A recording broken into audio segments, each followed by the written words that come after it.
Hello students, HS first year যি exam হ'বলগীয়া আছিলে মানে 24 to 29 যি এক্সাম হ'বলগীয়া আছিল গোটেইখিনি এক্সাম কেনসেল হৈছে তাৰে এটা টুইট কৰিছে আমাৰ শিক্ষামন্ত্ৰীয়ে ইয়াতে লিখিছে due to reports of question paper leak and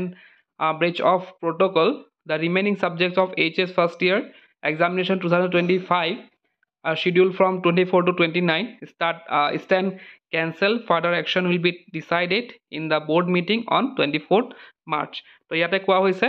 যে যিবিলাক এক্সাম আছিলে 24 to 29 গোটেইখিনি কেনসেল কৰা হৈছে ইয়াৰ এটা নোটিছো ওলাইছে তো এই নোটিছখন যদি চাও এই নোটিছত লিখা আছে যে এক্সাম কেনসেল হৈছে লিখা আছে কিহৰ কাৰণে কেনসেল হৈছে হেতু ডিটেইলছত লিখা আছে যে মেথছৰ এক্সাম যেতিয়া পেপাৰ লিক হোৱা বুলি ধৰা পৰিছিল তেতিয়া কি কৰিলে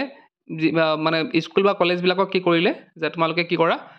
মেথছ এক্সাম যেহেতু নহয় কেনসেল হ'ল গতিকে তোমালোকে পেপাৰবিলাক ঘূৰাই দিয়া এতিয়া যেতিয়া ঘূৰাই দিলে তেতিয়া ঘূৰাই দিয়াত কি দেখিলে যে বহুত ইনষ্টিটিউটে কি কৰিছে মেথছৰ পেপাৰ যোনবিলাক সিল পেক থাকে ন নিয়মটো কি আছে যে কি কৰিব লাগে মেথছ এক্সাম যেতিয়া হ'ব সেই মেথছ এক্সামৰ সময়ত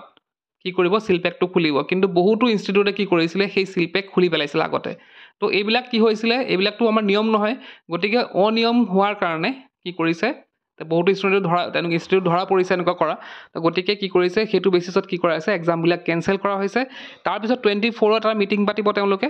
মানে শিক্ষামন্ত্ৰী হওক বা বহুত মানে গোটেইখিনি সকলোৱে মিলি পেলাই মিটিং এখন পাতিব আৰু সেই মিটিঙত ডিচাইড কৰা হ'ব যে কেতিয়াবা এক্সাম হ'ব নোটিছখন এতিয়া ওলোৱা নাই কেতিয়াবা হ'ব